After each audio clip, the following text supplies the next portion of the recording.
What can you start doing today at home to improve your health? We're going to talk about the 5 modifiable lifestyle factors. This is Just Be Well, the channel about whole life wellness. I'm Tom Salt, a medical doctor and functional medicine practitioner. I'm Elizabeth, a registered nurse and wellness coach here at Just Be Well. So what are the 5 modifiable lifestyle factors? I think we can start with the thing that we are probably lacking the most, sleep and relaxation. Okay. So sleep and relaxation. Recommendations are surprisingly not what most people do. No. Recommendations are what? 7 to 9 hours per night. And most of us, I know, we think 7 hours is the max we're going to get, but really 7 hours is the minimum that we should be getting. Right. It's the floor. It's the bottom. It's the least. It's not the most. No, 5 is not the minimum. Even though I think some people think that 5 is their right number. Yeah, you know, study after study after study shows that functioning on 5 hours of sleep a night, it's like having a couple of drinks. You're just not cognitively flexible, you're not as sharp, you're not as quick, you're not as bright, you make more mistakes. And people think, well, I've got so much to do, I just can't spend that much time sleeping. You will be more efficient in your life if you get more sleep. Studies show this clearly, like it's not even close. No, increasing your sleep increases your productivity. Right.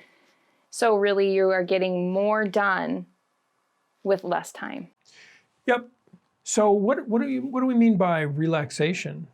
So relaxation is kind of moment to moment. So when you look back on your day, are you revved up from the time you get up in the morning to the time you go to bed? Or are you taking moments during the day really to center yourself? Maybe do a few deep breaths, remain present in the moment, and kind of let that stress and that high alertness settle down just a bit. So pay attention to your shoulders. Like, you know, we start off our day maybe a little bit more lax. Some of us don't even start there. But as the day goes on, you know, our shoulders get tighter and tighter. Or like, if you're like me, you get the 2 11s between your eyes. So at the end of the day, I'm trying to rub those out. Really, you should be doing things proactively during the day to prevent that from happening. Right. And maybe you think, well, I'm an adrenaline junkie. Well, think about that word junkie. It's just that. It means you're an addict. And that's not healthy. You know, if you have to have a cup of coffee in the morning to get yourself going, if you're an adrenaline junkie, you have to be constantly stimulated. That's not normal. That's not right. That's not healthy. So think that through. And think about relaxation, because sleep depends on it. I like to say that a good night's sleep starts, the preparation for it starts a few minutes after you wake up in the morning. So that's rest and relaxation. And then next, really, you know, if you are an adrenaline junkie, is exercise and movement. So movement and exercise do play a part in our day, and we should be active, whether it's hourly around our desk chair or setting time to have some type of joyous movement. Maybe your joyous movement doesn't involve you going to the gym, but it can involve you doing something that gets your body moving and your heart rate up there. Yep. Yeah, like she was saying, just get out of your chair at work and walk around your cubicle, walk around the office area just once an hour. That little bit of movement increases your cognitive ability, believe it or not. There's tons of studies, going back to sleep for a second, there's studies where they teach people stuff and then they test them 12 hours later. Some people are taught in the morning and tested in the evening. Some people are taught in the evening and tested in the morning. The people who slept between being taught and being tested did better. There's something about sleep that solidifies your memories and solidifies your learning. And it's true for movement as well. Similar studies being tested after you become active or exercising before you try to learn. Both of those things, I said being active before you're tested, yeah. Both of those things will improve your learning. So being active improves your performance. And it doesn't have to be going to the gym. We talk about joyous movement. Maybe you like to garden, maybe you like to dance. Maybe cleaning your house is a drudgery, but if you turn the music to 11 and dance your way through your cleaning, it makes it less of a chore and a little more fun. So joyous movement. And the next, I think, is one that we are all aware of as a modifiable lifestyle factor, and that would be nutrition. So look at our diets. Are we having those 8 to 10 servings of fruits and vegetables per day? Is your diet mainly made of whole foods? Food is information. What kind of information are you giving to your body?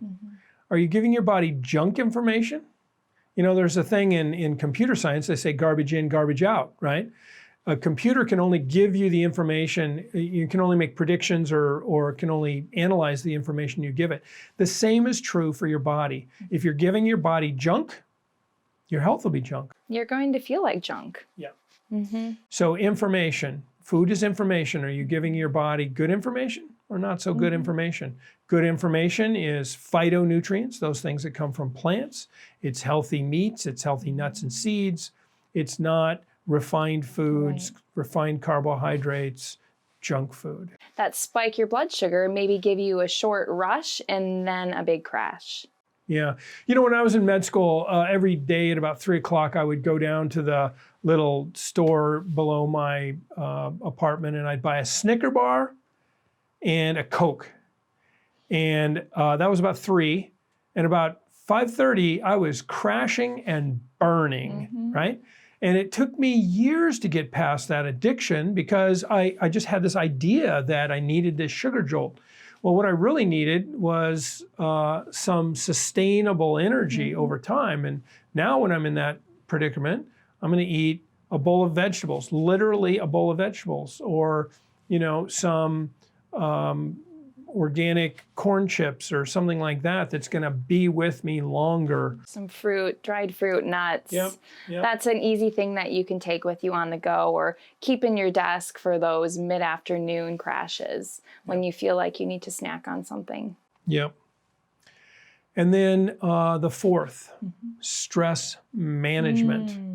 And that's what I was talking about with sleep. You know, a good night's sleep starts, the preparation for it starts just a few minutes after you wake up. And it's managing your stress all day. She was talking about becoming necklace over the day because of your level of stress. Well, how are you managing your stress? You know, breath, really powerful way to manage your stress. Exhaling actually stimulates the parasympathetic nervous system. So, you know, inhale to a count of 5, exhale to a count of 5, hold the exhale to a count of 5, and then inhale again. That exhale and holding the exhale is actually parasympathetic. So try something like that. Try other meditation techniques. Your exercise can be an excellent stress management technique. And, you know, we've gone over it many times, but our morning ritual, it's in many of our videos, but just very briefly, our morning ritual is asking ourselves 6 questions.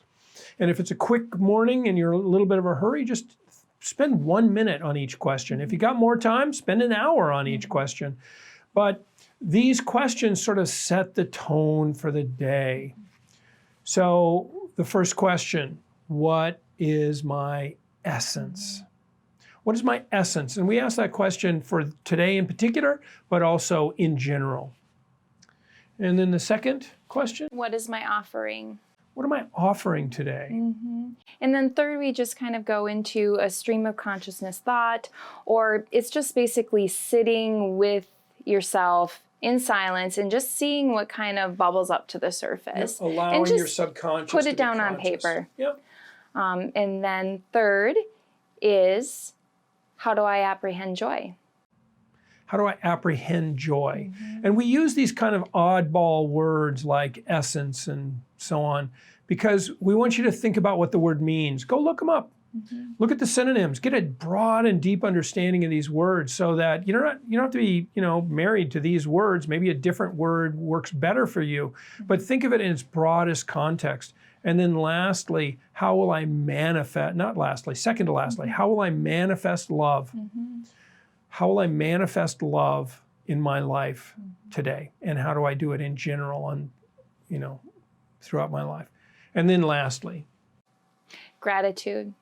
So just really concentrating on those things that you are grateful for. And I know we can easily think of, people in our lives, or perhaps that we have, a roof over our heads, food on the table. But then there's those little things that you can find gratitude for in each and every day that are different as well. Yeah, and I think that's important to really strive to think of many, many things. The other day I was really struggling, and it's like one of those days where I had sort of a case of the efforts, and what do I hold in gratitude? Well, nothing. I'm just not.